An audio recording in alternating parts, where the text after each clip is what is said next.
as we had discussed before, we're going to do paper 2, then paper 1, then paper 2, then paper 1.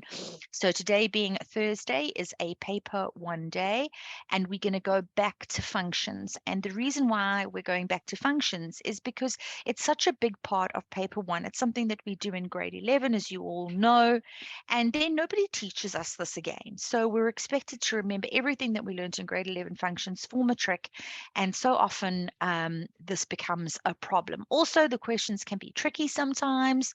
The basic things are really easy, but they can also have some really tough questions. So let's go and have a look at this particular question that I have found for you. It says the diagram below, so it's question 4, the diagram below shows the hyperbola G defined by g of x equals 2 over x plus p plus q with asymptotes y equals 1 and x equals negative 1. So this means our graph has been shifted to the left and up. The graph of G intersects the x-axis at t, so we can see t down here, and the y-axis at 0 and 3, so that's also indicated on the diagram. The line y equals x intersects the hyperbola at S in the first quadrant. Okay, so I'm just going to highlight all of this stuff for you just to make it a little bit easier. So here is the line y equals x. This is this line over here, and we're all familiar with the line y equals x. And our hyperbola, let's just highlight that very quickly. That's g of x equals 2 over x plus p plus q. Not doing that too badly. So there's its one arm, and there we go. There's its second arm in the third quadrant. Okay, so we always read the information first. Then we're going to look at the diagram, and then we're going to start answering our questions. So let's go and have a look. Can you guys see the questions? Okay, I realize you can't see 4.4 and 4.5 right now. Is this big enough, or do you want me to make it bigger? Do you need it to be bigger, Matrix? Teacher Lee, on my side is probably big enough that I can read, but I'm not sure with the people who are using maybe phones that they might need it a little bit bigger, but it's, yeah, Amahle says yes, please. Okay, Michael says yes, please. Okay, all right. Yeah. All right, is that a bit better, Michael? Sorry, it just then means we've just got it's all good on your side. Okay, of course, well, that's fine. So what I'm going to have to do is just kind of go up and go down and go up and go down a little bit, which I know is a little bit annoying for you. If it is possible for you to take a screenshot and then just have a look at the picture as well, that might help a bit. But let's go and have a look at the first question. So in 4.1, they have asked us straight away to write down, it's all good. Okay, thanks, Akila.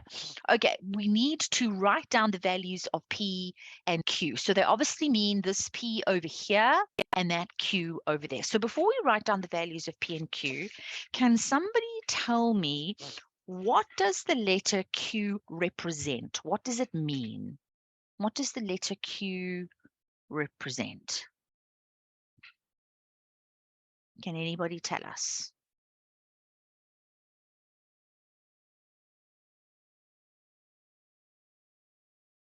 What does the letter Q represent, Matrix? Let's have a look here. The y-intercept says Unati. Does Q represent the y-intercept? iPhone, y-intercept, I think. Sakiti, the asymptote of the y-intercept, says Lesejo, the asymptote, the y-intercept, says Mamelo. All right, so some things that are true and some things that are unfortunately not true. Okay, this is the difficult part. When you are given a parabola, and you were given a parabola in standard form, so in other words, when you are given it's in the form y equals ax squared plus bx plus c, this letter over here does represent the y-intercept in a parabola. But a hyperbola and an exponential function are different because they have asymptotes. All right, so the letters P and Q, when it comes to your hyperbola, is going to be different. That Q at the end over there represents, as somebody said, I have to go back and go and have a look. It's not the y-intercept or the what did they say, the asymptote of the y-intercept. It's not the asymptote of the y-intercept. Yes, Amatle, it is vertical shift. Okay, so your line y equals q. Your line y equals q is the equation of the horizontal asymptote. So this q over here represents the horizontal asymptote. It's how many units the graph has either been shifted up or down. So vertical shift, who said vertical shift? Someone did. Amahle. That is absolutely correct. All right. So in this case, what is the value of q? The line y equals q is the equation of the horizontal asymptote. What is the value of q? Please, matrix.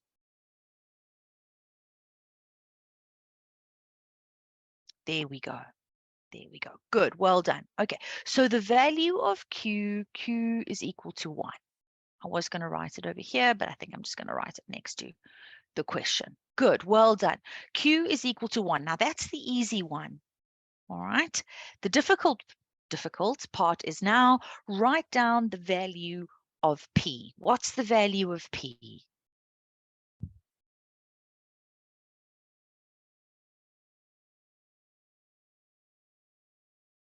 Mamelo says it's 1. Who agrees with Mamelo?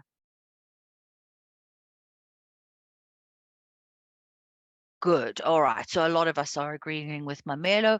I also agree with Mamelo. Quite right, Mamelo. Well done. Okay. So remember, P is the one that changes its sign. All right. So it indicates our horizontal shift, left or right.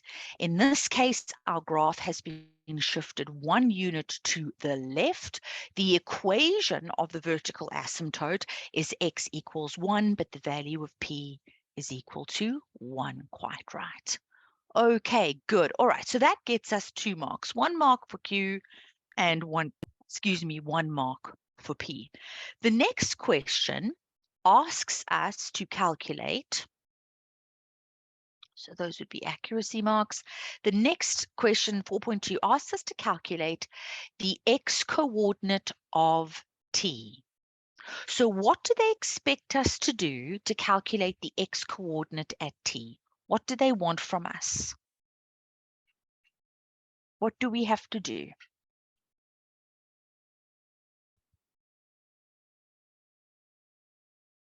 Can anybody tell me? Let's have a look at the chat.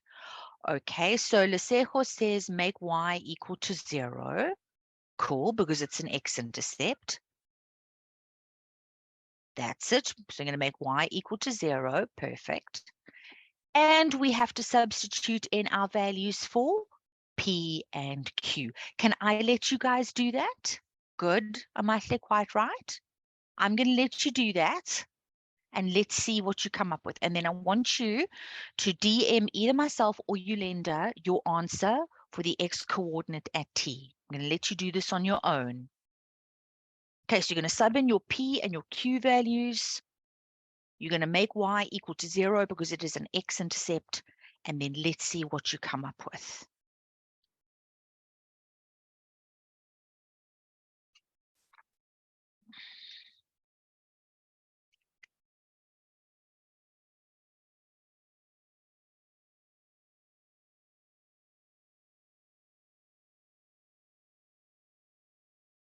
That's okay, Lebogang. I'm glad you were able to join us. We've just started this question. We are looking at the hyperbola on the screen, defined by g of x equals 2 over x plus p plus q. It has its horizontal asymptote at y equals 1. Its vertical asymptote is x equals -1. It intersects the x-axis at t, the y-axis at 0 and 3, and the line y equals x is also sketched, and it intersects the hyperbola at S in the first quadrant. The first thing we've done is write down the values of P and Q. So we've got Q is 1 and P is 1, and everybody is just working on calculating the x coordinate at T, so that x-intercept. Okay, if you want to get started on that. Yes, Mamelo, with pleasure. Sorry, there we go. Let me move that down. Okay, so it's the x coordinate at T.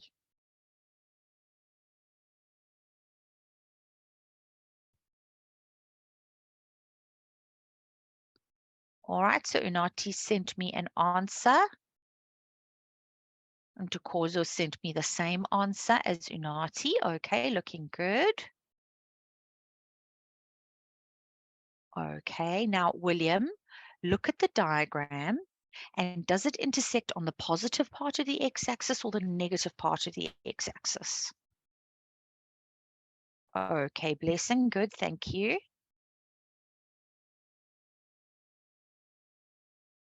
It's okay. Okay, Letabo, thank you. All right, Mamelo.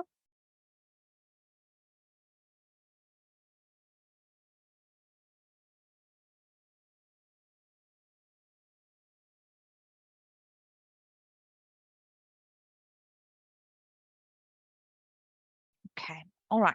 Thank you for those answers. Let's have a look at this question. All right, so in 4.2, we all agreed we were going to make g of x equal to 0. So we've got 2 over x plus 1 like so. Let's just check. Yes, perfect. All right, so the easiest thing for you guys to do is to take this one over here over to the other side. All right, so we're going to transpose it. So now we've got -1 equals 2 over x plus 1. And now we're going to cross multiply. We could put that over 1 if we wanted to. Now we're going to cross multiply. So that leaves us with -x minus 1 equals 2. So -x would be equal to, why am I getting a different answer from the one that you guys have sent me? Everyone's getting -3. Have I done something wrong? Add 1. Oh, no, sorry. I'm just being silly. Sorry, guys. There we go. X equals -3. I'm getting the same answer as you. Sorry, for some reason I was thinking 1, but anyway, I was just being silly. Sorry. Thank you. Thank you, Mamela. All right, so this is out of 2 marks. 1 mark for making y equal to 0, and another mark for our answer. Yes, Amahle, same answer. Okay, so 2 marks for that, the x coordinate at t. Let's have a look at the next question. All right, so it says write down the equation of the vertical asymptote of the graph of h if h of x equals g of x plus 5. Okay, so before we worry about the equation of the vertical asymptote, let's just first discuss what g of x plus 5 means.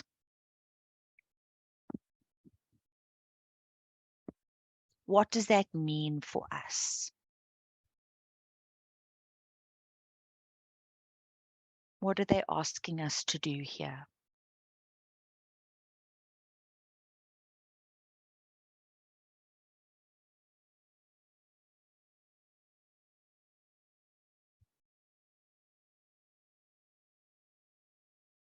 Can anybody tell me?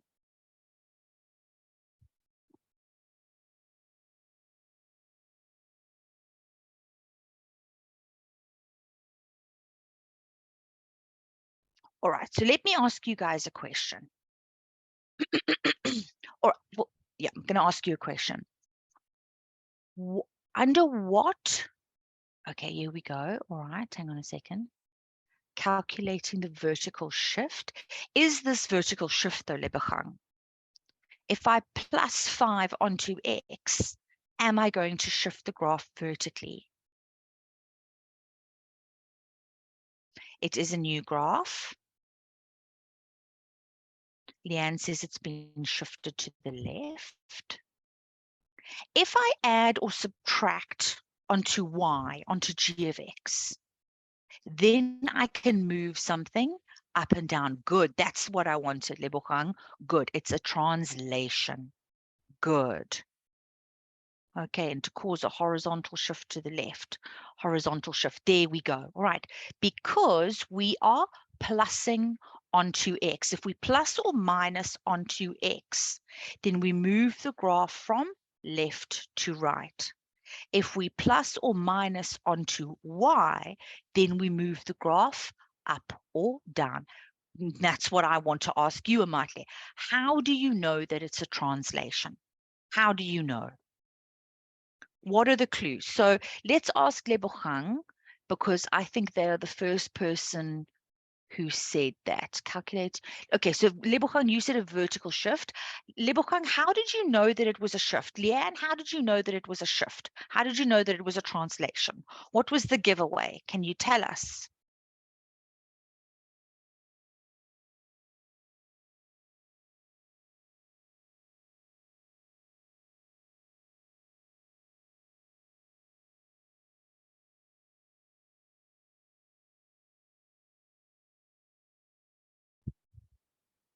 Okay, so Leanne says it was the g of x plus 5.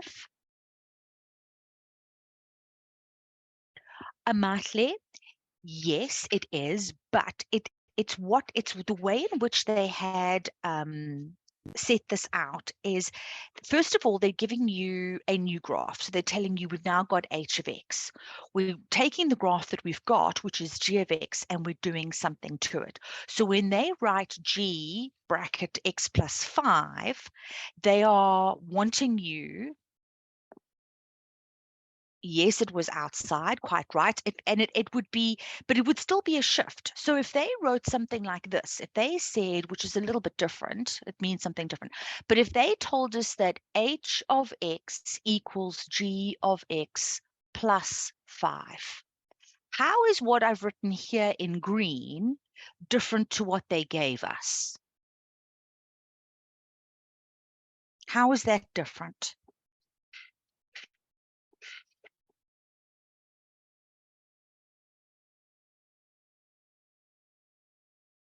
Or is it not different? Is it the same thing? Do these two things mean the same thing?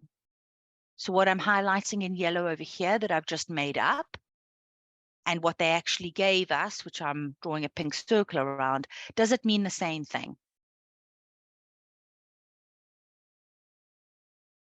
Yes, g of x, yes, and to cause you're right. Okay. Right. So in the one that I made up, the one that I've highlighted in yellow, can you see I've written g of x plus 5? So that means that I am plussing 5 onto y because g of x is y. Does that make sense to everybody? So that would move the graph up. It's still a translation though. In the question that they gave us, they are not plussing 5 onto y. They're not adding it onto the end of g of x. All right. They are adding 5 onto the x. So this is the difference in translations. If they do what they did in, or what I put down in yellow, then it is a shift up or down. But what they've given us here is either a shift to the left or a shift to the right. So I think you guys have heard me say this many times before. When we plus or minus onto y, like the yellow, we move the graph up or down. When we plus or minus onto x, then we move the graph left or right. Okay, so giving us h of x equals g of x plus 5 or g of x plus 5 or whatever the case is, they are implying that a transformation has taken place. So let's just have a look at what you guys have put your weight. Isn't the green? Yes, it is. It is. That's the whole point, Lebogang.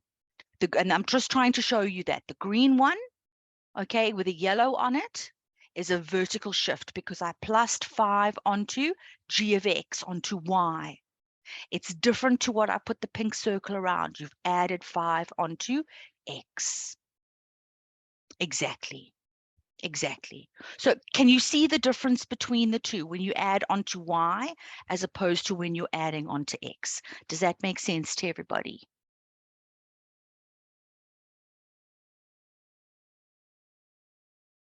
That's fine. All right. How's everybody else feeling? I've had lovely feedback from Lebogang and Amatle. Thank you. And Tukozo, you sure? Mamelo? Thanks, Tuelo. We're going to get back to this question now. Cool, blessing. Unati. Letabo, thank you. All right, cool. Nondami, so lovely. All right, so let's go back to this question. All right, so first of all, the other reason that we know that thank you, iPhone. The other reason that we know that we have to be shifting left or right is because they want us to write down the equation of the vertical asymptote. So the equation of the vertical asymptote, that line x equals -1, that will change depending on whether the graph is shifted to the left or whether the graph is shifted to the right. Okay, so that is another clue that this is a shift and that we are adding onto x in order to move the graph either to the left or to the right-hand side, okay, because we're going to change the equation of the vertical asymptote.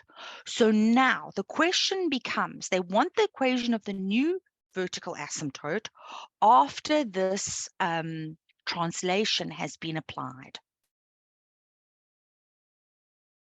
No. You mean for h of x, Amahle? No. So, no. Where do you get the 3 from? Why have you got 3? Sorry, the rest of you can't see what Amahle has sent me. Amahle, do you mind if I just share this with everybody just so that we can discuss this? Because I just would like to understand where you got this from. So Amahle said h of x would be equal to 3 over x plus 6 plus 1. So maybe it's a bit difficult, Amahle, because you haven't got the equation in front of you now. Oh, it was supposed to be a 2. Okay, all right, because that will never change. I mean, unless, of course, that they reflected it, but they're not doing that. Okay, that would be, now, Amahle, if you give this as your answer, then you're not answering the question, because the question wants the equation of the vertical asymptote. It doesn't want the equation of h. They're not asking for the equation of h. They're asking for the equation of the vertical asymptote. Okay, so very important. I'm glad you've done this, Amahle. Thank you. We can all learn from this. Right. Okay, so just be very, very careful. So remember, your vertical asymptote is currently the line x equals -1. All right. Here, they are giving us an instruction. They are asking us, why does it keep doing that? It's very irritating. They are asking us to add on 5. All right, so our new equation of our vertical asymptote is going to be the line x equals 4. Okay, that's what we should have as our answer. Does that make sense to people now? Are we happy? There would be 1 accuracy mark on that.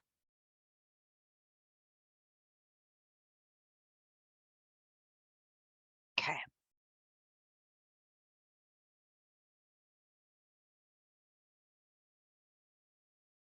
All right, Tuelo, I'm going to ask Yolanda to reach out to you. I'm just going to go on to the next question. Yolanda, will you just help Tuelo and just find out what it is that they need assistance with? I want to move on because there's only 1 mark. Okay, all right, cool. Let's go on to the next. That's fine. Yes, Tuelo. Yes, please. Thank you. Okay. Cool, thank you. All right, guys, question 4.4. They now want us to calculate the length of OS. So let's go back and go and have a look at the diagram. Here is OS.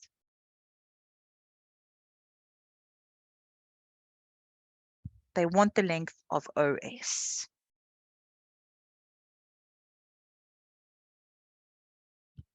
How do you think we'll do this?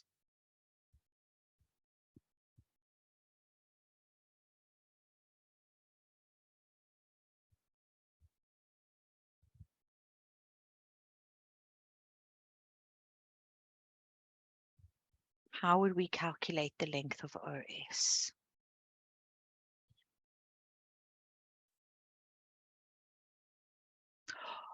Okay, so Leanne, y equals mx plus c is the equation of a straight line, isn't it?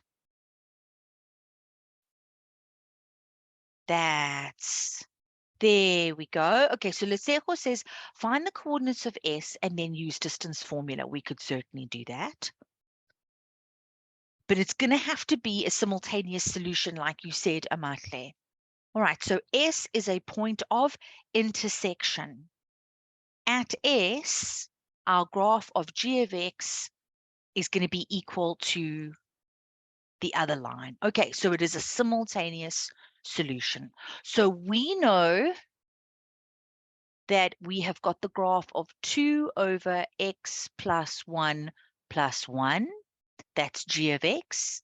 And it's equal to the line y equals x at S. Does that make sense that I'm equating? Does this make sense to you guys? I'm equating 2 over x plus 1 to x.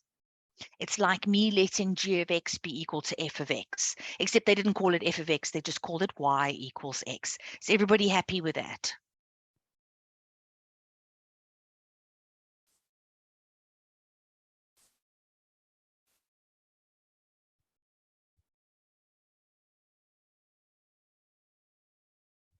Yes?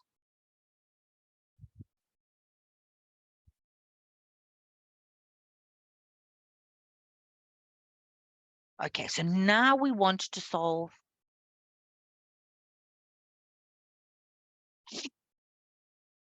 What do you mean, why can't we just substitute into either of the two formulas? So for a point of intersection, Lesejo, if you want to solve the coordinates at the point of intersection, you have to equate the two because they're equal at that point.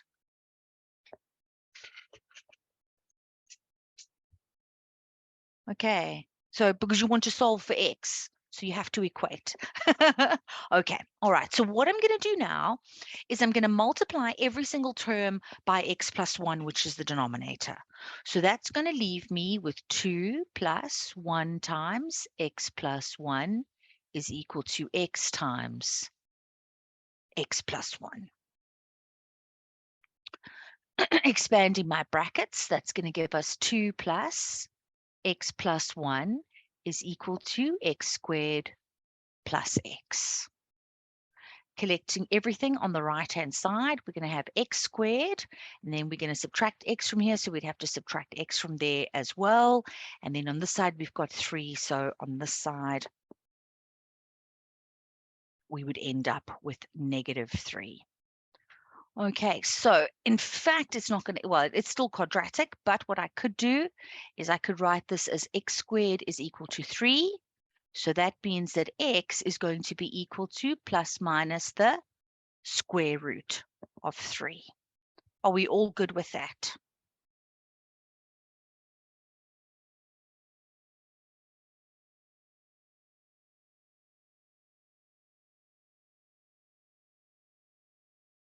If I go back and I look at my diagram, I can see that S is in the first quadrant. So that means that S has to have a positive x value. Okay, so this means that at S, x is going to be equal to positive root 3. Now, either I can sub back into the hyperbola, but it's going to be much easier for me to use the line y equals x. So if x is equal to root 3, then y will also be equal to root 3. So now you've got the coordinates at S. The coordinates at S are root 3 and root 3.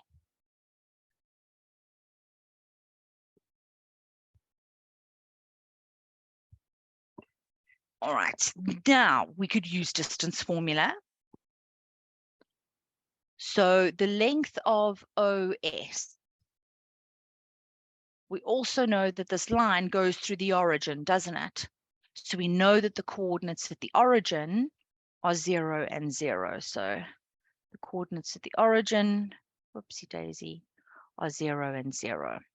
So OS is going to be the square root of, okay, Leanne, what did you not understand?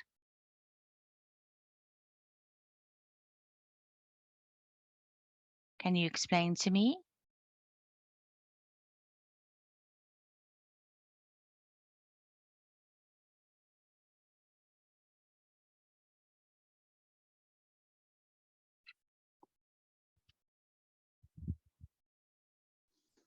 Hi, ma'am. Hi, Leanne. Ma'am, I got confused the part where we found 2 plus 1 is into x plus 1. That's where I got lost. Oh, you mean up at the top over here where I put a little star now? Yes. Okay, all right. So Leanne, what I was doing is I was getting rid of the denominator. So my denominator is x plus 1. So what I did is I multiplied every term. So the 2 over x plus 1, the 1 and the x, I multiplied all of them by x plus 1 to get rid of the denominator. Does that make sense? Yes. Okay. All right. So either you can make all the denominators the same and then drop the denominator, or you can multiply every term in the equation by the denominator to get rid of the fraction, to get rid of the denominator. Okay. So that's what I was doing. Oh, okay. Thank you. All right. No problem. Okay. And then now we can go ahead and sub in. So if we've got root 3 minus 0 plus here, we've got root 3 minus 0. We would end up with the square root of root 3 squared, which would be 3, root 3 squared, which would be 3 as well. So this would give us root 6. Okay, so therefore OS is root 6, which you could also, if you wanted to, you could round that off to a certain number of decimal places. Okay, that's not the only way we could do this question, but I think that's probably the easiest way for us to do it. Is everybody happy with that? Are there any questions before we move on? I suppose what we should talk about is where the marks would be allocated. So this was out of 5. All right, so a mark for, well, we need a mark for the answer, wouldn't we? We'd need a mark for subbing into distance formula. We'd need a mark on the coordinates at S. We definitely need a mark on equating. How many is that? 4 marks already. Maybe here, because there's no factors, there could be a mark on standard form. Okay. All right. And now let's go and have a look at the last question, question 4.5. So they've said to us, for which values of k will the equation g of x equals x plus k have 2 real roots that are of opposite signs? So this is also a little bit more of a difficult question. Right. First of all, what does g of x equals x plus k mean in the context of this question?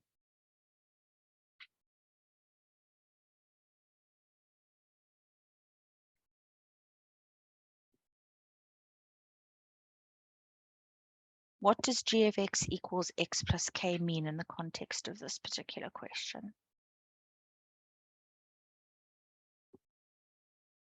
Can anybody explain that?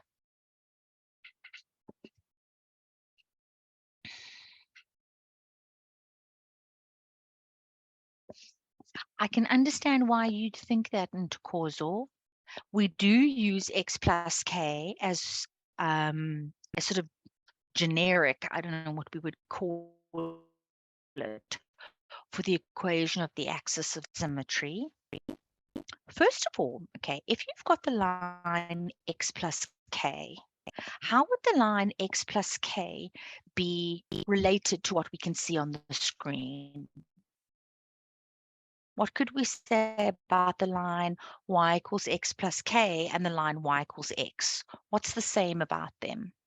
So the line y equals x plus k and the line y equals x. What's the same about these two lines?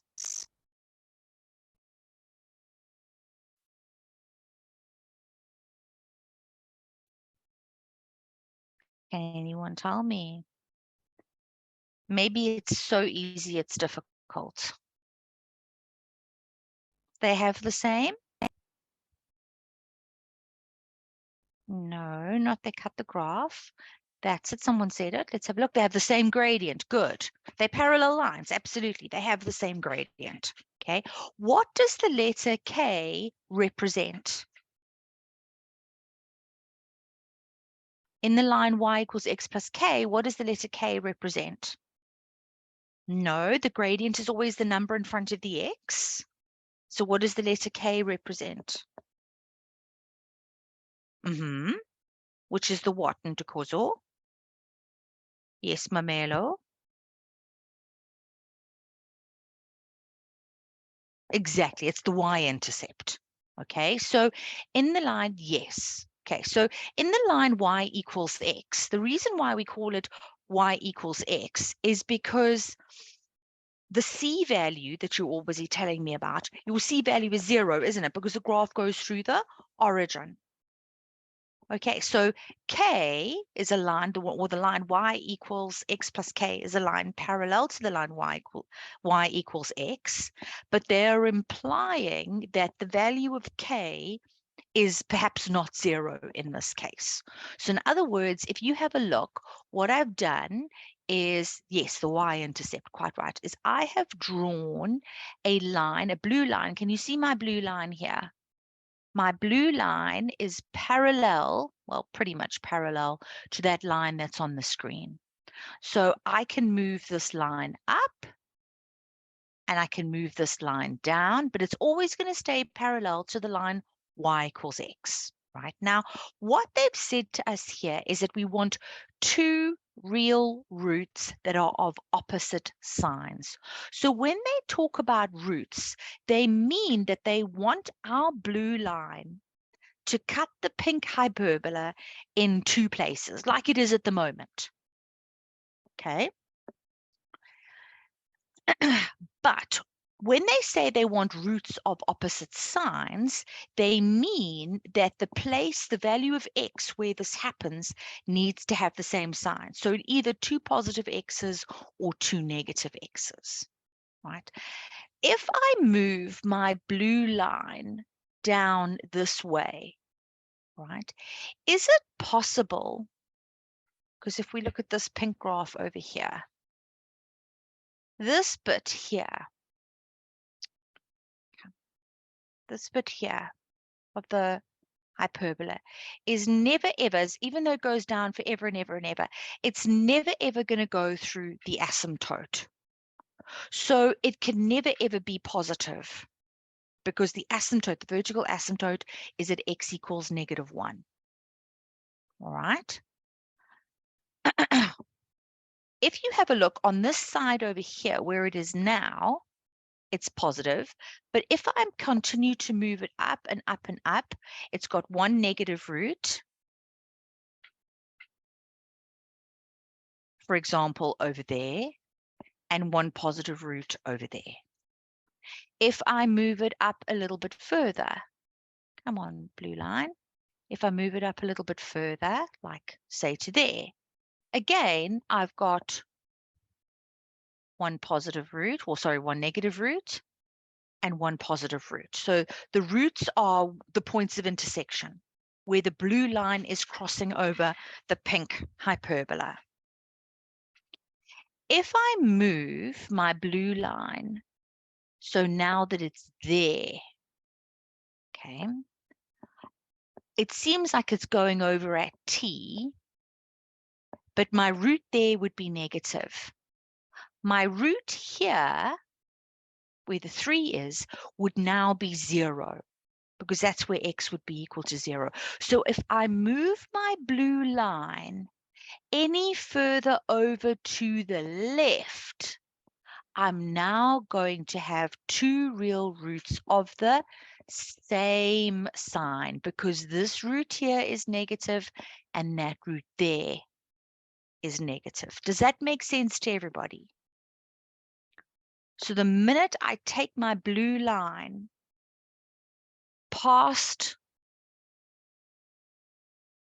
where y is equal to 3, I've now got 2 roots of the same sign. They're both going to be negative.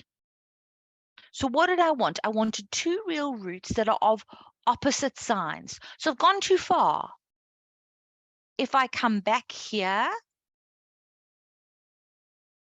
then I'm okay. And anywhere from here, as long as I go in this direction, I'm going to have 2 roots of opposite signs. Does that make sense to everybody? So this blue line, it's the line y equals x plus k. The value of k, where this is happening, is going to be at 3. But I cannot include 3 in my answer because I want them to have opposite signs. So I'm not including where the root was 0. Okay, so it has to be bigger than 0 in order for it to be seen as positive. So that means that k has to be a number that is smaller than but not equal to 3. Okay, because remember, I'm pulling the line down. Okay, so k has to be smaller than 3. I'm pulling it down. There it's at 1, etc., etc. Does that make sense to everybody?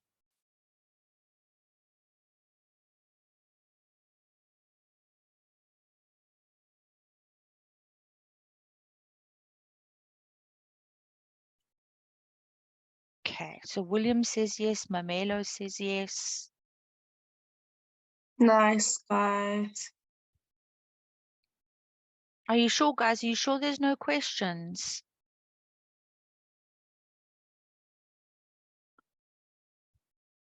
Renati says yes.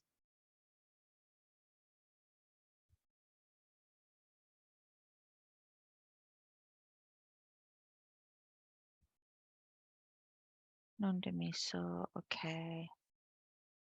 All right. So I think one of the nice things about doing these sorts of lessons at Watobe is, when we do questions like this, because often in class, when we are talking about something like functions, we tend to see it as something that doesn't move.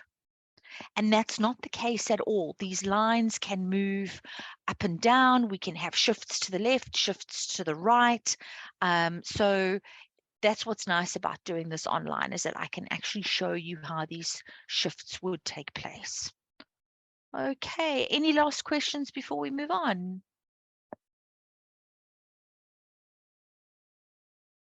Sure.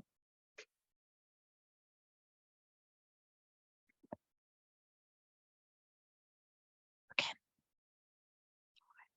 So this particular question is something that I do want to do with you.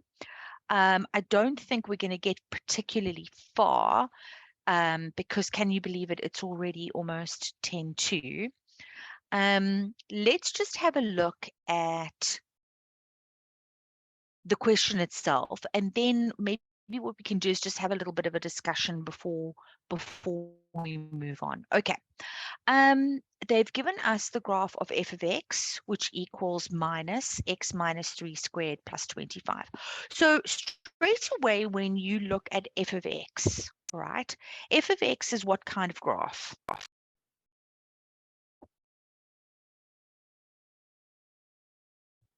What sort of graph is F?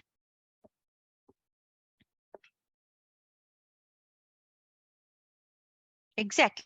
It's a parabola. Perfect. Right? And it's a sad face parabola. How do we know? I mean, apart from the fact that we can see that it's sad face, what in the equation tells us that it's sad face?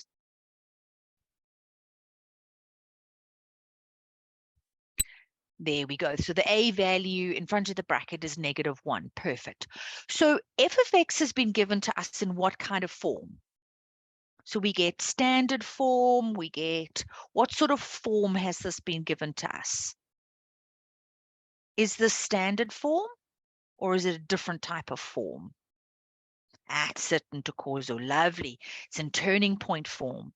Cool. So what are the coordinates at D, which is the turning point? What are the coordinates at D?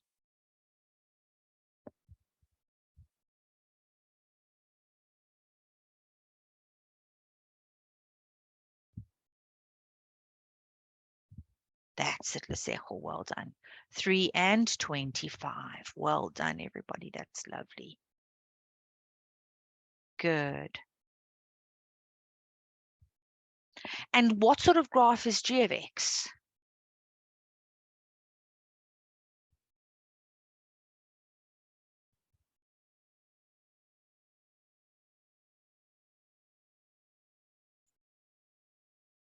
It's an exponential function. Good. It's an exponential function. And we know it's an exponential function because our x is in the exponent. It's an exponential function. Absolutely. What is the equation of the horizontal asymptote of G? What's the equation of the horizontal asymptote of G? Can anybody tell me?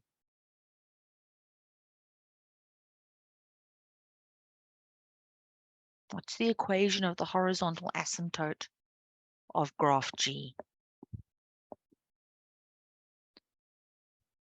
Good, Mamelo. Okay, now, when somebody that's right, Ntokozo, you must say y equals.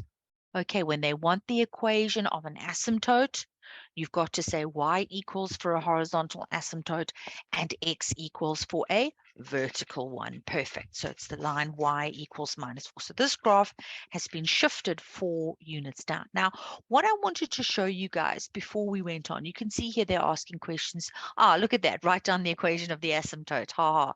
All right, write down the coordinates of D. We've just discussed that. Write down the range. Have a look at this question at 6.8. All right. Do you see the difference here? If P of X equals F of X plus 2.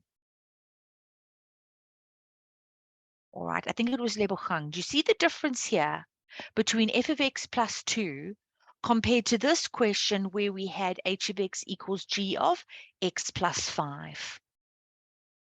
So this is the big difference, guys. They are plussing onto X in the case of question 4.3, the one that we did. Here, to get P of X, they are plussing onto Y, which is F of X. So in question 6.8, what is this a question about? What are they doing?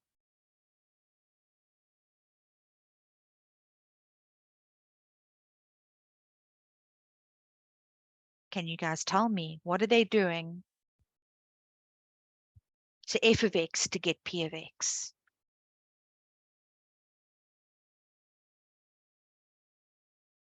That's it, Amahle. That's it, Ntokozo. Beautiful. Shifting vertically. You see the difference between the two? Okay, nice. Well done. Shifting it vertically. Absolutely. Perfect. Okay, I think what I am going to do is, can you guys take screenshots of this?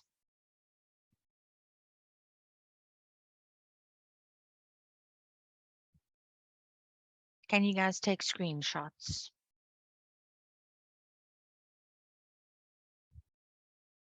So screenshot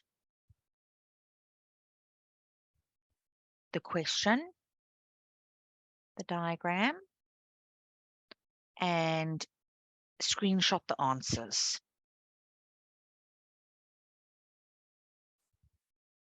You can't see the graph properly. Okay, Yamkela, I'll make it bigger. All right, guys, just give me 1 second. I'm just going to make this bigger for Yamkela. Whoopsie, Yamkela, I'm overdoing it here. There we go. You should be able to see that nicely now. So screenshot that.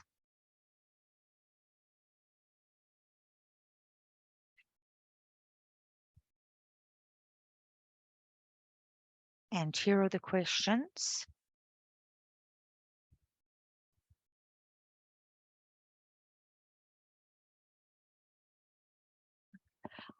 Try this question by yourselves. What I'll do is I will show you the answers to all of this next time, and then we can mark it.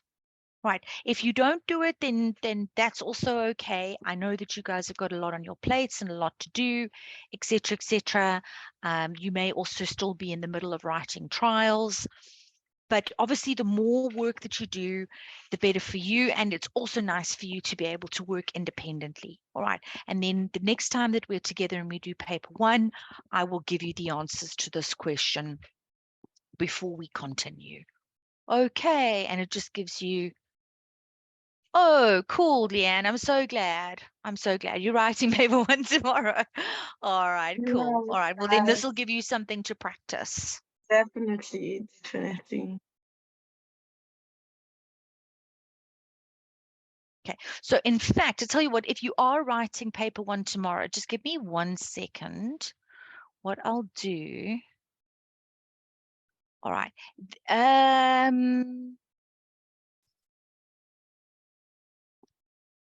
There are some of the answers. I don't know if you guys can look. If you want to, then what you could always do is come back and come and watch this video again, just towards the very end. At least some of the answers are here. That one, that one, that one, that one. Okay, the average gradient is not there. But at least there's some of the answers. If you want to screenshot that.